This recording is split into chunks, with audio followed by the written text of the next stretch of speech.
여러분들이 이 말씀 속에 은혜 속에 있는 게 얼마나 감사하고 내가 진짜 하나님의 응답과 축복 속에 있음을 여러분 진짜 감사하셔야 돼요. 일단 영적으로 보면 이런 예배당이 있고 예배드리는 자리가 있고 말씀 듣는 자리가 있는 것이 이게 얼마나 축복입니까? 육신적으로도 우리가 예배드리는데 그래도 자유함이 있다는 게 얼마나 감사해요. 여러분이 얼마나 감사해요. 진짜 대한민국 태어난 거 감사하고요. 우리 진짜 이 신앙의 자유를 누릴 수 있는 게 얼마나 감사한지 몰라요. 개중에는 코로나19로 정부에서 교회를 핍박한다고 데모하는 사람도 있는데 이 정도가 그 정도가 아닙니다. 우리는 지금 그거 어쩌면 좀 사치예요. 저는 이번에 아프가니스탄 있지 않습니까? 그 텔레본이 들어와가지고 이제는 점령하니까 그 아수라장이 되는 거야, 아수라장이. 특히 여성들, 아동들이 그 미래가 보장돼 있질 않아. 얼마나 불안한지 몰라요. 그래서 도망가려고 그 움직이는 비행기 그거 매달려 가다가 공중에서 떨어져 죽기도 하고 말이에요. 야, 비참해요. 진짜. 급한구의 대통령은 보따리 싸가지고 미국 딴 나라로 도망가고 말이야. 살라고. 참 골치 아픈 여러분 그 땅에 안 타는 게 감사하잖아요. 진짜 감사하지 않아요? 우리가 뭘 더 행복을 찾습니까? 이것만큼 행복한 게 어디 있어요? 또 한 나라 있잖아요. IT라는 나라. 저 남미 쪽에 IT 있지 않습니까? 얼마 전에 대통령 암살 당하고 그 이전에도 지진 때문에 엄청 많이 죽었잖아요.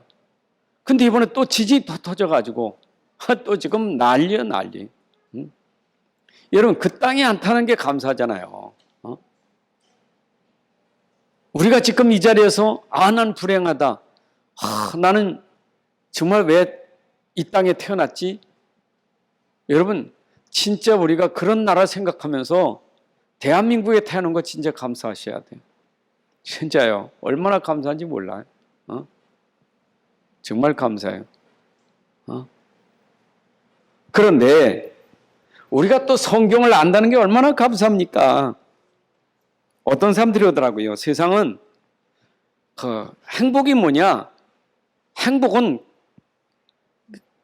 행복이 착각이 자기 쾌락에 빠져 있는 게 행복인 줄 알아요. 쾌락주의자들. 자기 쾌락. 내가 너무 기쁘고 좋으면 나만 기쁘면 돼. 나만 마음대로 즐기면 좋아. 쾌락이요. 근데 이 쾌락을 위해서 결국 필요한 게 뭡니까? 돈이요. 그래서 어떤 사람은 이 쾌락을 위해서 소비해야 되니까 쾌락을 위해서 소비하려니까 소비할 돈이 필요한 거예요. 그래서 물질주의가 되는 거예요. 그 사람들은 내가 마음껏 내 마음대로 사는 게 행복하고 그래서 돈만 있으면 행복하고 이게 세상 기준이에요. 그렇잖아요? 근데 성경 얼마나 정확합니까? 여러분 성경은 창세기 3장 6장에서 벌써 인생이 불행하게 된 것이 나중심 물질중심이라는데 디모데후서 3장 2절에도 보니까 딱 나오면 디모데후서 3장 2절이 뭡니까? 말세에 고통하는 때가 이런데 첫째가 뭐냐? 자기를 사랑하고 두 번째가 뭡니까? 돈을 사랑하고 어쩌면 그렇게 고통당하는 게 결국 자기 사랑, 돈 사랑하다가 고통당하는 거예요. 그래서 사람들은 뭘 모르느냐? 지금 자기를 몰라, 자기를. 이것 모르니까 이것 때문에 갈등이 생기는 거야. 여러분, 결국 성경이나 지금 세상에 사람들이 말하고 있는 게 전부 뭐냐면 전부 자기예요. 나 중심. 그래서 전부 자기 때문에 고통당하는 거예요. 자기 사랑하다가 고통당하는 거예요. 생각해 보세요. 여러분 세상에 나하고 맞는 사람 있습니까? 없습니까? 나하고 통하는 사람 있습니까? 없습니까? 하나도 없어요. 여러분하고 마음에 맞는 사람 하나도 없어요. 아무도 없어요. 근데 우리가 자꾸 속는 게 내 마음에 맞는 사람을 찾으려니까 힘든 거예요, 이게. 이게 힘든 거예요. 암만 찾아도 없는데 찾으려니까 얼마나 힘드냐고요.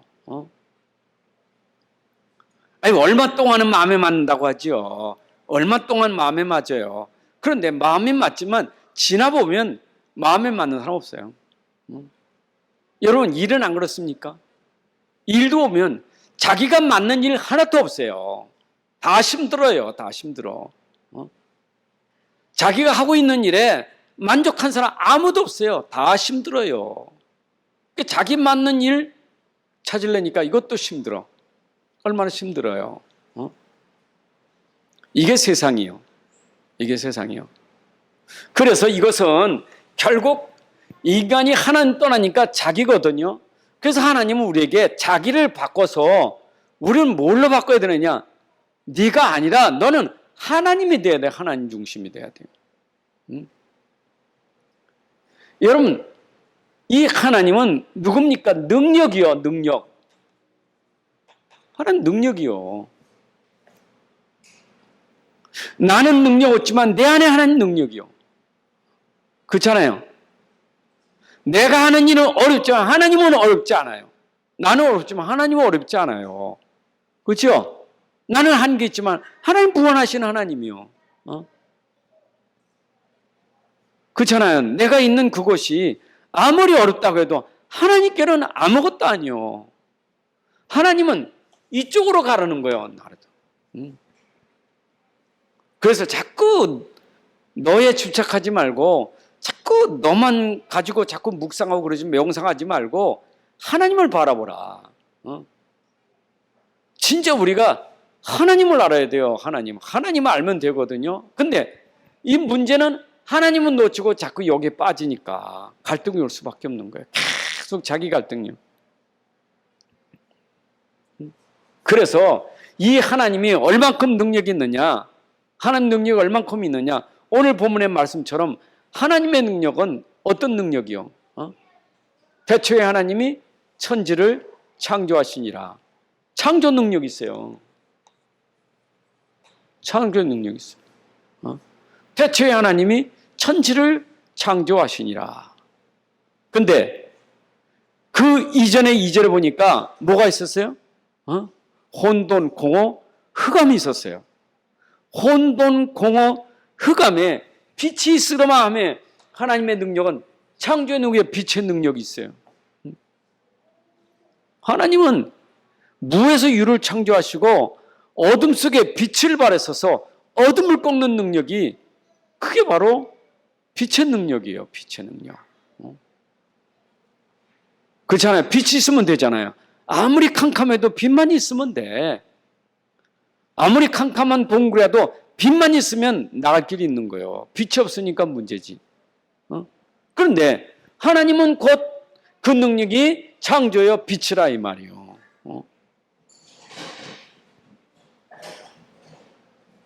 그래서 예수님도 벌써 이 말씀 하신 게 요한복음 8장 12절에 예수님 그랬죠. 내가 누구라고요? 세상의 빛이라 그랬잖아요. 예수님은 곧 누구냐? 세상의 빛이요. 세상의 빛. 내가 세상의 빛이니라. 빛은 누구냐? 곧 예수님의 빛이요. 근데 여러분들은 이 빛이 어떻게 왔어요? 내 속에 오셨다 이 말이죠. 이게 뭐냐? 갈라디 2장 10절. 결국 나는 한계가 있지만 내 안에 하나님은 한계가 없어. 근데 그분은 빛으로 내 안에 오셨어요. 그래서 우리가 누구냐? 빛의 자녀라 이 말이에요. 여러분들은 빛의 자녀입니다. 전에는 어둠이더니 이제는 빛의 자녀라. 에베소 5장 8절에 너희가 전에는 어둠이더니 이제는 빛의 자녀라. 어떻게 어둠이 빛이 됐습니까? 내 안에 빛 되시는 그리스도가 오니까 빛의 자녀가 됐다 이 말이에요. 자, 그래서 우리는 이 땅에 지금 흑암이 가득한 세상. 여러분, 우리 이사야 60장 1절 2절에도 어둠이 캄캄함이 온 세상 덮었다는 말은 흑암이 세상을 덮은 거예요. 요한복음 16장 11절에 이 세상 임금이 세상을 장악했단 말이에요. 세상 임금이 누구요? 이 악한 이 사단이 세상을 장악한 거예요. 그럼 이 흑암을 정복하는, 이 정복할 수 있는 비밀이 뭐냐? 그게 빛이요.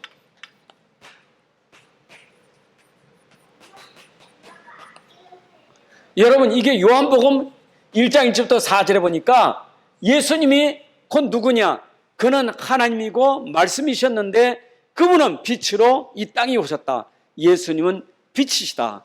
생명이요 빛이요 말씀이요 하나님이 인간의 몸을 입고 이 땅에 오셔서 영접하는 자에게 오늘 임재하셔서 지금 성령으로 함께 계신 거예요. 여러분들이 오늘 이 사실을 분명히 깨달아야 돼요. 이게 그냥 예수님 빛이다가 정도가 아니라 여러분들이 어둠이더니 그 빛이 내 안에 들어오니 내가 빛의 사람, 빛의 자녀가 됐다 이 말입니다. 예수님이 마태복음 산상복음 설교에서도 그랬어요. 너희는 누구에게? 제자에게. 너희는 세상의 빛이요. 빛이 되라가 아니요. 너희는 세상의 빛이요. 너희는 세상의 소금이요. 그 능력이 있어요. 세상의 흑암을 누가 꺾을 수 있습니까? 이 어둠을 누가 이길 수 있겠어요? 이 어둠의 세상, 흑암 세상을 누가 정복할 수 있겠어요? 나는 안 돼요. 그러니까 나폴레옹은 세상을 정복하려고 칼을 들고 다녔지만은 예수님은 십자가에 죽으셔서 피 흘리심으로 그 사랑이 온 세상을 다 정복하게 됐어요. 여러분, 세상은요 죽이면서 정복하는 거고 우리는 죽으면서 정복하는 것이 이게 바로 빛이에요. 안 그래요? 아니잖아요. 세상 서밋은 죽여서 정복하는 거예요. 전부 칼, 총, 말, 글 다 죽여서 정복하는 게 세상 서밋이고 우리는 그게 아니요. 내가 죽어서 빛을 발하는 것이 이게 우리의 삶이요. 그렇죠? 왜냐? 나는 안 돼. 내 안에 그리스도가 진짜 되려면 나를 내려놔야 이분의 능력이 나타나는 거예요. 오늘도 왜 내 능력은 한계가 옵니까? 내 안에 그리스도의 능력이 없으니까 한계 오지. 그래서 빨리 내 안에 그리스도를 진짜 믿는 믿음은 오직 그리스도가 내 안에 되어져야 그 능력이 나를 살리고 현장을 살리는 거예요. 그게 66권이요. 그게 66권이요. 성경은 그거 설명하려고 이 빛을 설명하려고 66권 쓴 거예요. 66권. 하나님의 빛이시라니까. 이 성경이 그거예요. 이건 이 어둠 속의 빛이에요. 성경 이거는. 이게 빛이에요. 방황하는 사람들, 흑암 속에 있는 사람들을 살리는 빛이 이 성경이에요. 곧 이것은 말씀이란 말이에요. 이 말씀이 곧 그리스도고 이 말씀이 곧 빛이란 말이에요. 그렇잖아요? 그러니까 우리가 진짜 말씀 제대로 알고 예수님 제대로 알고 이 비밀 제대로 알면 나라는 것은 아무것도 없어요. 나라는 것. 이게 나라는 게 나오기 때문에 갈등이 생기지 나라는 것은 아무것도 아니에요.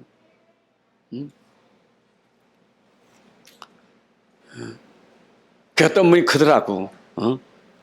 세상 살면서 자꾸 뭔가 쾌락에 빠지면 빠질수록 점점 더 수위가 높아지는 거예요. 쾌락의 수위가 점점 높아져. 내가 이걸로 좀 예를 들면 어떤 사람은 그 100만 원짜리 핸드백을 샀어. 그러니까 그게 너무 기쁜 거야. 100만 원짜리 100만 원짜리 1000만 원짜리 핸드백이 너무 행복한 거예요. 그런데 1000만 원짜리 샀는데 그 다음엔 또 안 찬다니까. 안 차니까 사야 될 거 아니요. 사야 되는데 돈이 없어. 그래서 또 갈등이 오는 거예요. 그러니까 또 험한 거예요. 그게 세상이라는 거예요.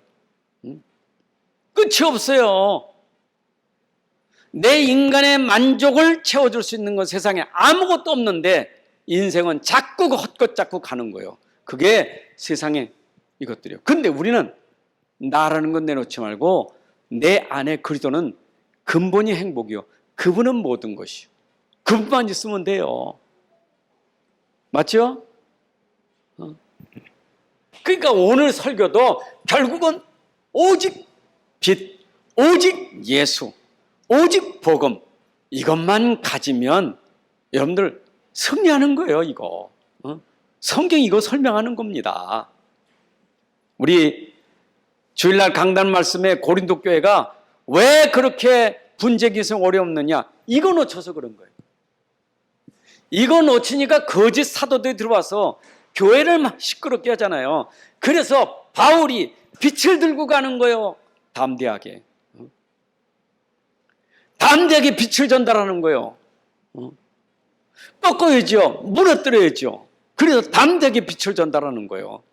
그 빛이 무슨 빛입니까? 복음의 빛, 그리스도의 빛을 말하는 거예요. 그거밖에 없어요. 고린도 교회 회복되는 건 복음의 빛밖에 없는 거예요. 여러분 자신이 회복되는 것은 복음의 빛밖에 없어요. 복음의 빛.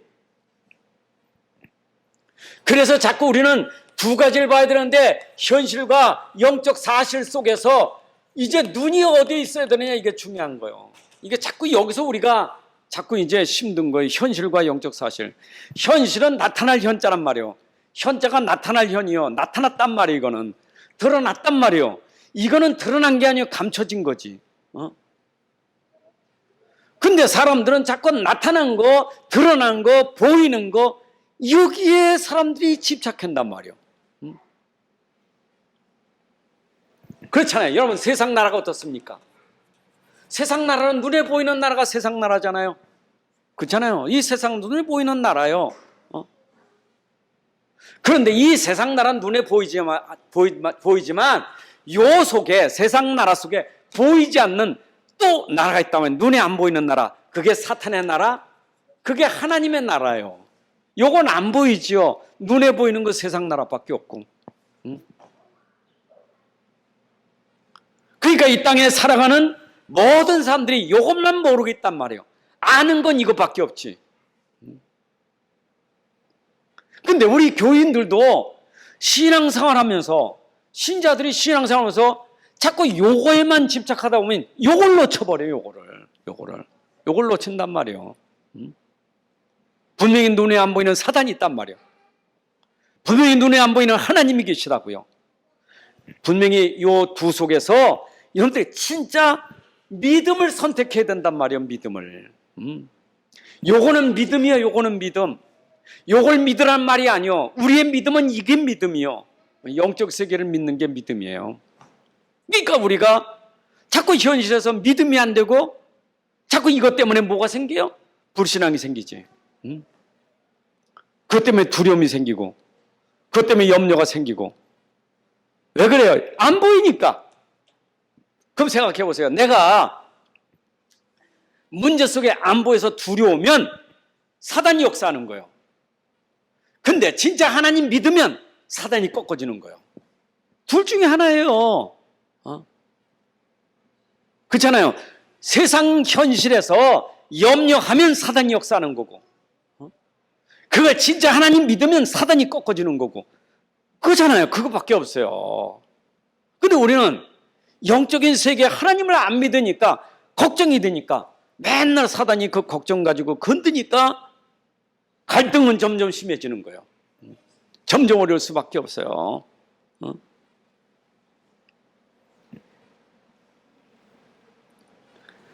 그래서 우리는 항상 이게 있다면 반드시 이면세계가 있는데, 절대로 속으면 안 돼. 속지 말아야 돼요.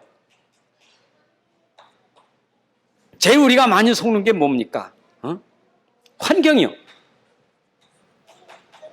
우리 주일 오후에 환경 치유 메시지 좀, 환경이 제일 이게 우리가 많이 속아요.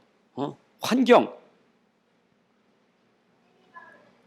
우리 환경이라는 것은 눈에 보이는 현실이잖아요. 환경이. 그러니까 렘넌트 읽어을 보세요. 모세가 어릴 때나, 요셉이 어릴 때나, 다윗이 어릴 때나, 사무엘이 어릴 때나 그 환경이라는 것이 열악하잖아요. 그런데 그 사람의 특징은 뭐예요? 그런 환경에서 속지 않았기 때문에 바로 하나님이 쓰실 수밖에 없는 렘넌트가 된 거예요. 우리는 속아서 안 되는 거예요, 자꾸. 여러분, 환경은 사단이 속인다니까. 반드시 눈에 보이는 환경이 있지만 보이지 않는 사단이 환경을 통해서 역사한다니까. 환경을 통해서. 그러니까 막 환경이라는 게 자꾸 우리는 환경에 대해서 채워지지 않는 내 마음속에 환경이네. 절대 죽을 때까지 내 마음속에 환경이라는 거 행복할 사람은 아무도 없어요. 아무도 없어요. 이 땅에서는. 세상에서 환경 가지고 행복하다 사람 아무도 없어요. 내가 좋은 차 가지고 좋은 집 가지고 좋은 나라에 살고 아무리 그래도요, 그 마음을 채울 수 있는 환경은 아무것도 없어요. 아무것도 안 돼요. 그걸 몰라, 사람들은. 그래서 내가 환경이 안 좋으면 자꾸 좋은 환경을 자꾸 찾아간다니까. 좋은 환경을 자꾸 찾아가. 그러면 임신은 되겠죠. 임신은 돼. 환경을 바꾸니까 임신은 되지만 그게 내 문제 해결할 수 있는 길은 아니에요. 환경은 절대 아니에요. 근데 아셔야 돼요. 하나님이 왜 나를 여기다 몰아넣으셨을까? 왜 나를 이 속에 있게 하셨을까? 이게 하나님의 주권이에요. 이게 하나님의 계획이에요. 여러분들 깨닫기만 하면 돼요. 믿습니까? 아이고, 나는 우리 집 너무 가난하고 우리 가정은 너무 어렵고. 여러분, 말씀이 틀린 거 하나 없어요. 다 맞는 말이요. 맞는 말이지만 사단이 속일 수 있는 그 통로가 돼요. 속으면 안 돼요. 왜 가난합니까? 왜 가난해요? 나니까 가난하지. 여러분, 진짜 내가 그리스도 붙잡으려 보세요. 내가 진짜 하나님 붙잡으세요. 내가 왜 가난합니까? 나는 가난하지. 그러나 내 안에 그리스도는 가난하지 않아요. 속아서 그런 거예요. 왜 가난해요? 현실이니까. 왜 가난해요? 환경이니까. 왜 가난해요? 눈에 보이니까. 근데 눈에 보이지 않는 사실을 놓치니까 하나님이 가난합니까? 안 그렇잖아요. 그래서 우리가 환경에 대해서 이거 붙잡으면 어떤 환경도 나한테 상관되질 않아. 그게 렘넌트 7명이에요. 바울이 그랬잖아요. 진짜 그리스도 아니까 감옥이 문제입니까? 그렇잖아요. 감옥밖에 문제입니까? 환경을 뛰어넘는 거예요. 뛰어넘을 수 있는 힘은요, 내가 아니요. 여러분들이 신념 가지고 뛰어넘는 거 아니요. 그래, 참자. 그래, 내가 기다려보자. 그래, 내가 한번 견뎌보자. 그래 되는 게 아니요. 간단해, 이거는요. 세상은 신념 가지고 하는 거지만 우리 신념이 아니요, 신앙이지. 간단해요. 믿으면 되는 거예요. 여러분, 믿으면 됩니다. 근데 그 믿음도 사실은 하나님의 은혜지요. 여러분, 이 믿어지는 것도 하나님의 은혜. 그냥 진짜로 속으면 안 돼요, 환경에.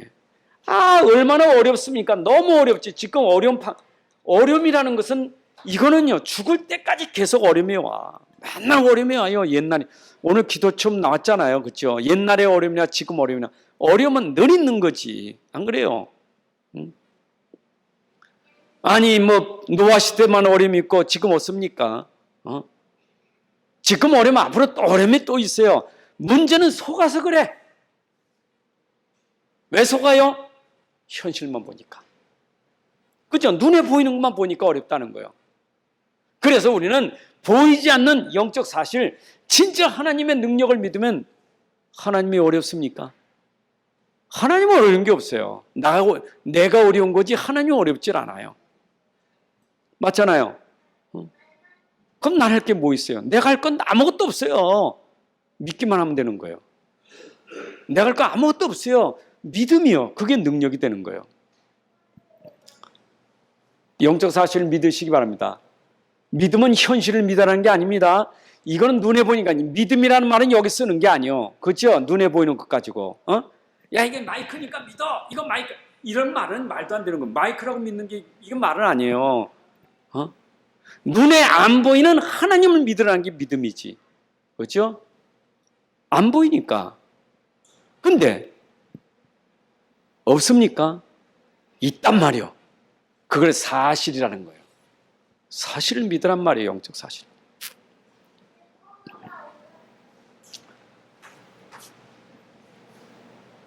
하나님은 분명히 모든 문제, 모든 어려움에 하나님의 답을 딱 주셨는데 그 답이 말씀이에요. 여러분, 그래서 이 땅에 어떤 문제도 말씀 속에서 답을 찾으셔야 돼요. 말씀이 답이에요. 그렇죠? 여러분들이 어떤 문제가 가도 그때 말씀이 생각나든지 말씀이 깨달아지든지 아니면 말씀을 읽든지 말씀을 암송하든지 아니면 설교를 듣든지 뭔가 여러분들의 문제 속에 말씀이 그때 내게 답이 올 때 문제는 끝이요. 답이 오니까 문제지. 그러니까 어떤 문제든지 말씀 다 찾으면 문제가 안 돼버려. 근데 답이 안 되니까 문제가 문제되는 거예요. 그래서 여러분들이 진짜 어떤 문제든지 그 문제 가지고 기도할 때 성경을 읽든지 말씀을 듣든지 암송하든지 하다가 진짜 깊이 말씀 묵상하시다가 이거로구나 답 찾는 순간 문제가 꺾어져 버려요. 그게 바로 답이요. 이 답에는 해답이 있지만 응답이 있는 거예요. 응답이 있어요. 여러분, 해답하고 응답하고는 달라요. 해답은 그리스도가 해답이죠. 모든 문제의 해답은 그리스도예요. 그렇죠? 맞잖아요. 근데 그리스도 안에서 우리에게 주시는 응답이 있다고요. 근데 그 응답은 우리가 볼 때는 좋은 것도 있고 나쁜 것도 있어요. 근데 하나님은 그리스도 안에서 나는 나쁘다고 하는데 그게 응답이에요. 그게 바로 요셉에게 주었던 응답이 포로예요. 노예예요. 감옥에 들어간 게 응답이었어요. 그게 우리가 이해돼야 돼요. 그러면 요셉은 답을 가지고 있었단 말이에요. 내 모든 문제의 답은 오직 여호와, 오직 그리스도, 이 답을 가지고 있었던 거예요. 그 당연히 여러분들은 문제가 뭘로 와요? 응답으로 오는 거예요. 이거를 말씀 붙잡고 묵상하면 야, 이게 문제인 줄 알았더니 문제가 아니라 하나님이 내게 주시는 응답이로구나 이 말이요. 응답이다. 응답이요. 그러니까 사람이 말이요 어리석으면 참 어리석으면 응답을 발로 차버려. 이 응답 속에는 당연히 응답 속에는 따라오는 게 축복이잖아요. 그렇잖아요. 해답, 응답, 축복이 따라오는 거잖아요. 그런데 우리는 이걸 바로 찬다니까. 하나님은 나에게 응답을 줬고 복으로 줬는데 이게 뭐냐고 발로 찬다니까. 야, 이게 말이요. 우리가 뭐 두고 속고 사는 거예요. 그러니까 기복주의, 신비주의는 뭐냐? 이거 추구하는 거지. 왜 응답이 이겁니까? 이게 복입니까? 나는 이겁니다. 그렇죠? 그게 바로 우리 무속인들이고 그게 절에 가는 사람들이고 그게 세상 사람들 아닙니까? 우리가 그런 수준 되면 하잖아요. 우리가 그런 수준 가지고 세상 살면 어떻게 살아가겠어요? 맨날 기준이 자기 기준이야 이게. 그러니까 자꾸 나는 응답이 안 오지. 이게 응답이 나니까 갈등이 생기지. 그렇잖아요. 갈등이 생기잖아요. 보이지 않는 하나님과 나라는 속에서 갈등이 생기죠. 안 맞아. 하나님하고 나가 안 맞아. 맞았는데 안 맞는 거예요. 하나님 그래도 그렇죠. 하나님의 아버지라면 이게 내게 주시는 복입니까? 하나님 이럴 수 없습니다. 안 맞는 거예요. 하나님 맞는데 넌 내 자식이요. 너는 내 자녀요. 내가 너에게 준 거요. 맞아야 되는데 나 안 맞는 거예요. 하나님 왜 이럽니까? 원망하는 거지. 그렇잖아요. 이스라엘 백성들이 광야에서 계속 원망하고 하나님과 안 맞으니까 원망한 거예요. 그러니까 하나님과 맞을 때는 맞는다고 말할 때는 뭐요? 나하고 맞아야지. 그렇죠? 내 계획하고 맞아야 되고 내 소원하고 맞아야 되고 내 뜻하고 맞아야 하나님이지. 그러니까 이제 거꾸로 가는 거예요. 자꾸. 아이고, 여러분들 하나님이 응답하실 때 꼭 말씀으로 찾으시기 바랍니다. 말씀 찾으시면 돼요. 아멘입니까? 여러분들이 그래서 예배 시간이 중요한 거예요. 여러분 예배 시간에 와서 응답 받으셔야 돼. 어떤 문제를 가졌든지 예배 시간에 말씀 듣다가 말이야 내가 이 말씀이 이게 말이야 내게 이거 들으니까 이게 맞구나 하고 딱 찾으면요. 그러게 말이야 옛날엔 그전엔 내가 그게 문제라고 막 그랬는데 돌아보니까 이게 문제가 아니 이게 하나님이 하나님은 여러분 얼마나 사랑하시는데. 자, 그래서 사단의 전략. 사단은 전략이 뭐예요? 속이는 게 사단의 전략이요. 사단은 어떻게든지 여러분들 망하게 만들고 어떻게 여러분들 죽이려는 게 사단의 전략이요. 그렇죠? 그 요한복음 10장 10절에 사단이 와서 하는 일을 얘기하잖아요. 도둑질하고 죽이고 멸망시키는 게 사단의 전략. 결국 사단은 여러분 다 뺏고 다 도둑질하고 죽이는 게 사단의 전략이요. 그냥 하여튼 뺏는 거예요. 여러분 못 뺏겠어요. 육신적인 거 주고 영적인 거 다 도둑질하는 거예요. 그러니까 사람은 또 영적인 거 다 도둑 맞으면서 육신적인 거 얻으면 좋아하는 거예요. 그게 사단의 전략이요. 그렇잖아요. 막 저는 그 생각이 나. 옛날에 말이요. 그 추석날, 시골에서 돼지 잡으려고 하면은, 우리에서 안 나오거든.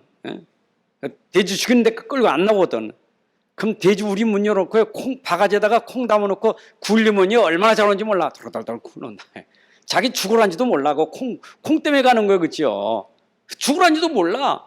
근데 가는 거예요. 가는데 어디 갔냐? 죽는 자리까지 하는 거지. 사단이 그 짓 하는 거예요. 여러분들. 눈에 보이는 걸로 계속 유혹한다니까. 그 눈에 보이면 할렐루야 할렐루야 응답이다 응답을 하는데 그게 응답입니까? 참 내좋은 거지.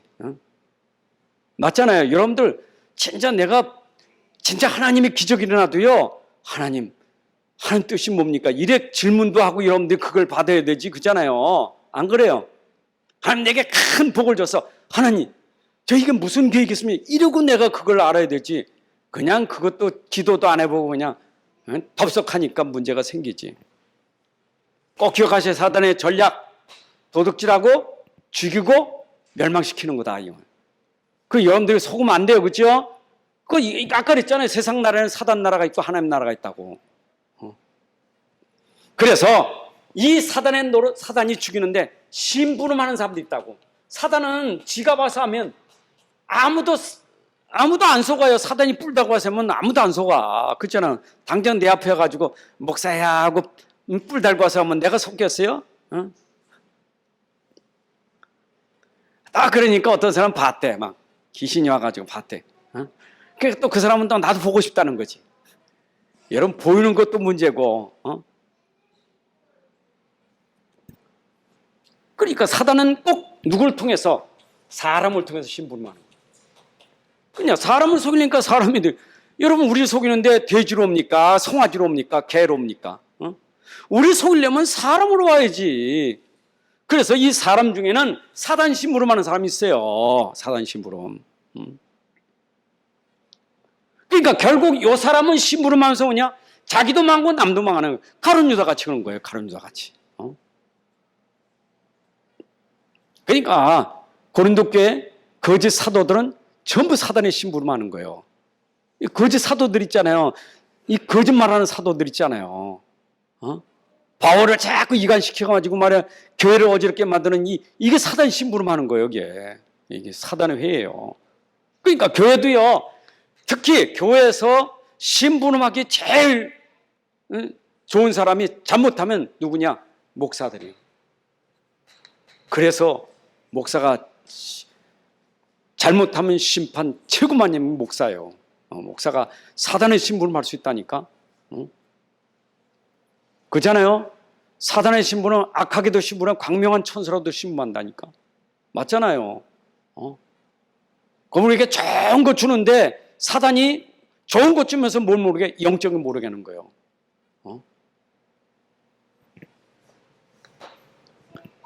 그 지금도 이 목사 중엔 통합종교, 다원주의 이런 목사들 많아요. 그렇죠? 종교 주장하면서 복음을 공격하는 사람 많다니까. 지금 하여튼 그래도 복음만 말하면 공격하는 사람 많아요. 전부 다원주의요, 종교, 통합. 특히 더 장로님들 조심해야 돼요. 사단이 건드는 최고의 통로가 장로님이에요. 그러니까 장로님이 정말 복음 속에 바로 서야지, 속아버리면 장로 된 게 저주예요. 목사 된 게 저주예요, 이게. 이건 막 직분이 중요한 게 아니요. 큰 중요한 일을 해야 되는데 속으면 중요한 일 가지고 사단의 심부름하니까. 그러니까 결국 고린도 교회가 이런 중직자들 때문에 어려울 수밖에 없는 거예요. 여러분들이 항상 속지 말아야 돼. 그래서 여기 렘넌트들이 이거 보고 전부 속는 거예요. 렘넌트 교회 와서 목사님 보고 중직자들 보고 렘넌트가 속으니까 상처받잖아요. 이게 사단의 전략이에요. 절대 속으면 안 돼요. 여러분, 절대로 여러분들이 이 사단의 심부름인가, 이거를 여러분들이 잘 보셔야 돼. 벌써 이게 뭘 들어보면 압니까? 예? 벌써 이걸 오직이 아니면 다 사단의 심부름 하는 거예요. 그래서 항상 저분이 진짜 오직인가, 이게 항상 기준이어야 돼. 오직 아닌 것은 다 사단의 통로예요. 사단은 오직에 꼼짝 못하지 오직 아닌 것은 절대 건들지 못해. 그래서 특히 지도자나 중직자는 더 오직 속에 있어야 돼. 오직이 아니면 다 버려야 돼. 다 양보해야 돼. 오직에는 비슷한 것도 없어요. 비슷한 것도 없다니까. 원색적이지. 그러니까 교회의 중직자들이 이게 오직이냐라고 한다면 나머지는 다 버려야 돼. 나머지 가지고 우리가 속으면 안 돼요. 그렇죠? 오직은 모든 거 다 버릴 수 있고 양보할 수 있어요. 그게 바로 사단이 속이는 통. 자, 그러니까 내가 오직이 되려니까 오직은 이 오직 복음 아닙니까? 이거는 여러분들 잘 아는 대로 복음은 충분해. 복음은 모든 것이요. 복음은 완전한 거요. 이게 우리가 맨날 듣는, 내가 가진 복음은 완전한 복음이고 충분하고 모든 것이요, 이게. 그렇죠? 그러면 됐죠? 이 안에 다 있죠? 이런 복음만 붙잡으면 다 되게 돼 있어요. 하나님 방법이 그거예요. 제가 어제도 우리 학생들하고 미션 하면서 사람은 다 누구나 영적 문제가 있는데 영적 문제 없는 사람 없다. 근데 영적 문제는 죽을 때까지 있다. 평생 있다. 근데 영적 문제에 대해서 얘기하는 것은 네가 영적 문제를 듣고 나 영적 문제다 하고 그 눌리라고 이거 주는 거 아니다. 영적 문제는요, 나도 있고 여러분들도 있어요. 눌리라고 주는 거 아니에요. 저 영적 문제야. 그래서 너 영적 문제로구나. 난 눌리라고 영적 문제 얘기하는 게 아닙니다. 내가 영적 문제가 있구나 하는 걸 알아야 돼요. 그래서 자꾸 가르쳐 주는 거예요. 영적 문제면 사단의 통로가 될 수 있는 영적 문제가 있구나. 사단의 통로가 되는 영적 문제가 있구나. 내가 성질도 그렇고 성격도 그렇고 내가 습관도 그렇고 내 안에 모든 생각이 있는 게 사단의 통로가 영적 문제가 있구나. 이거 아는 거예요. 근데 그 영적 문제를 뛰어넘을 수 있는 힘이 뭐냐? 복음이에요. 영적 문제는 눌리지 마세요. 영적 문제 있는 건 맞아요. 그래서 나는 오직 복음 붙잡은 영적 문제를 뛰어넘어요. 그게 치유예요. 근데 우리는 잡혀버려. 복음 안 되면 잡혀버려요. 복음은 모든 걸 초월하는 거예요. 그래서 이거 오직이 내게 초월되게 해서 자꾸 강조하는 게 각인, 뿌리, 체질을 얘기하는 게 뭐냐? 내 안에 오직이 진짜 내 안에 각인, 뿌리, 체질 되어야 뛰어넘지. 이게 안 되니까.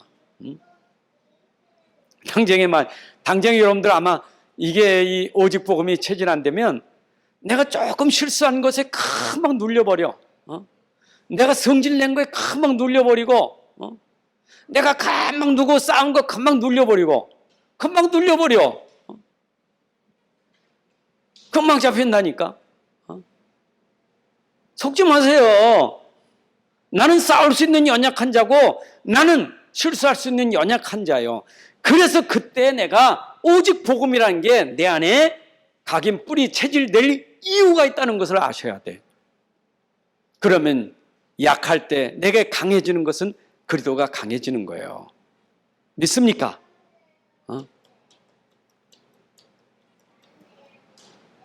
그때 하여튼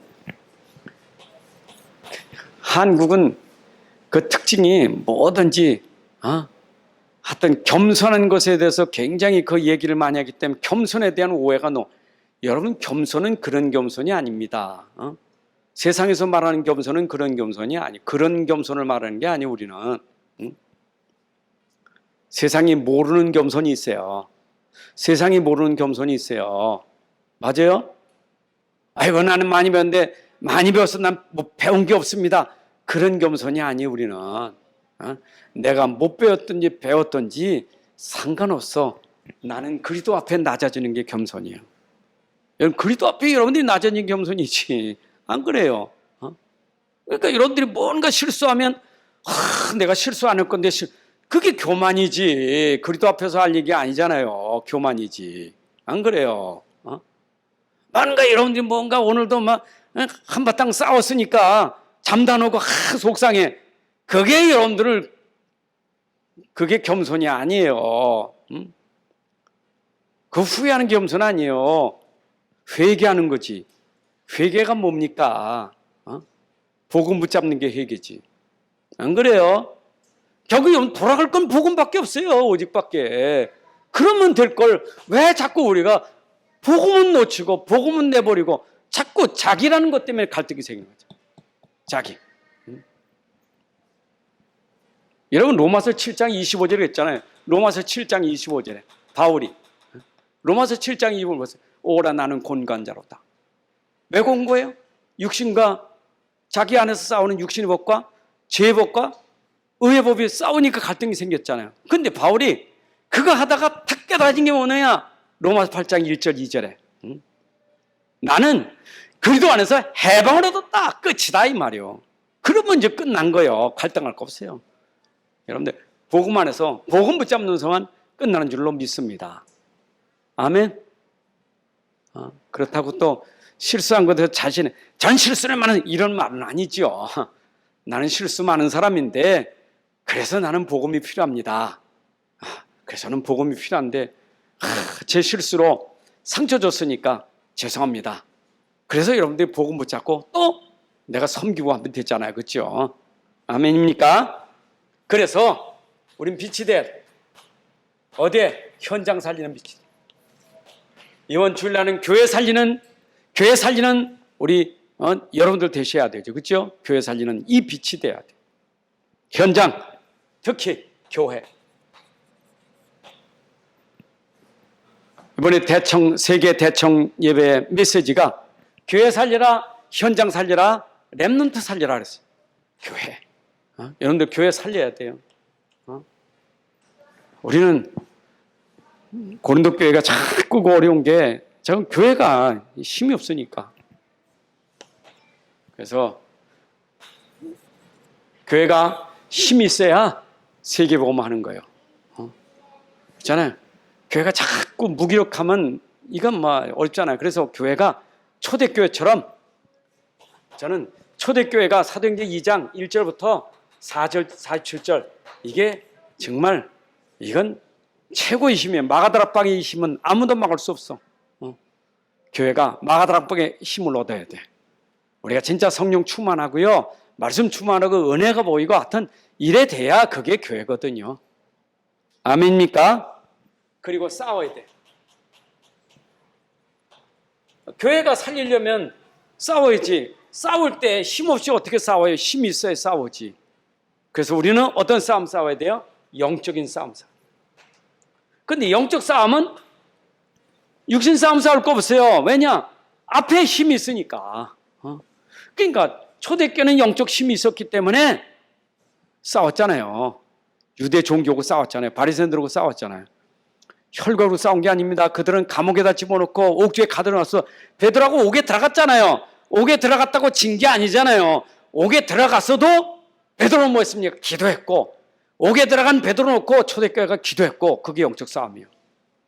그게 영적 싸움이에요. 그렇죠? 뭐 옥에 안 들어가려고 막 육신 싸움 싸운 게 아니고 받으면 들어가. 그러나 그런 육신 싸움 싸우지 않고 영적 싸움 싸웠다 이 말이에요. 맞죠? 여러분들 영적 싸움 싸워야 승리합니다.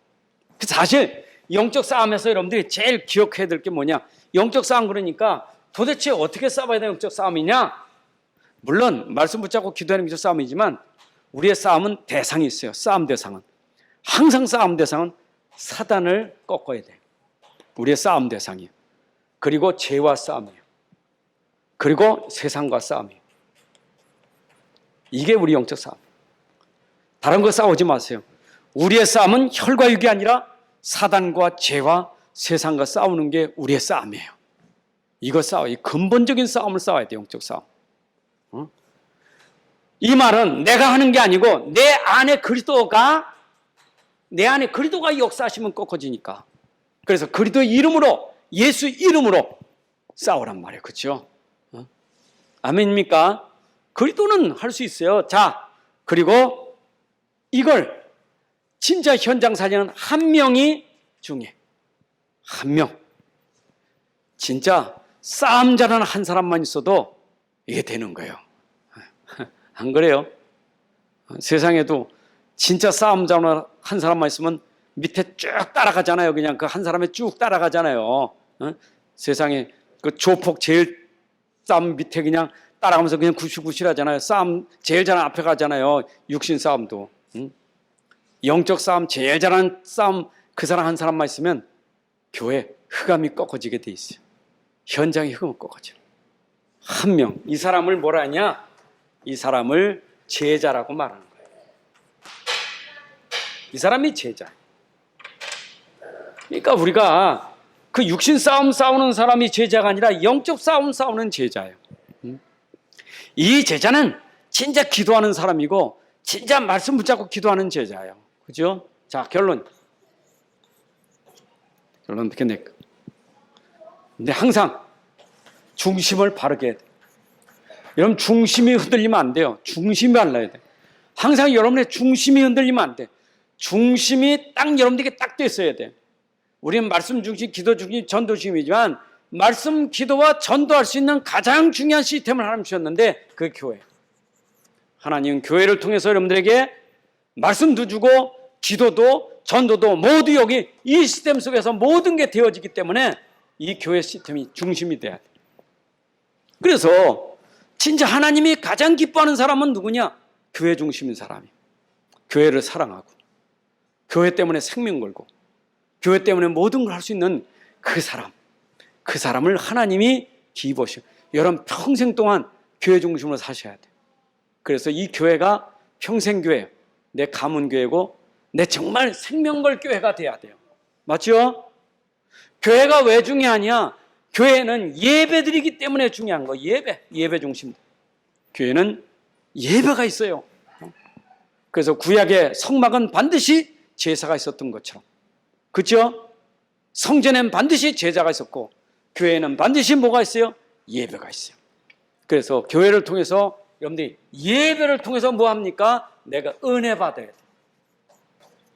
하나님이 예배를 통해 은혜 주시는 거예요. 그래서 교회는 세상에서 줄 수 없는 은혜를 받을 수 있는 것이 교회인데 그 은혜가 언제? 예배 시간에 임하는 거예요.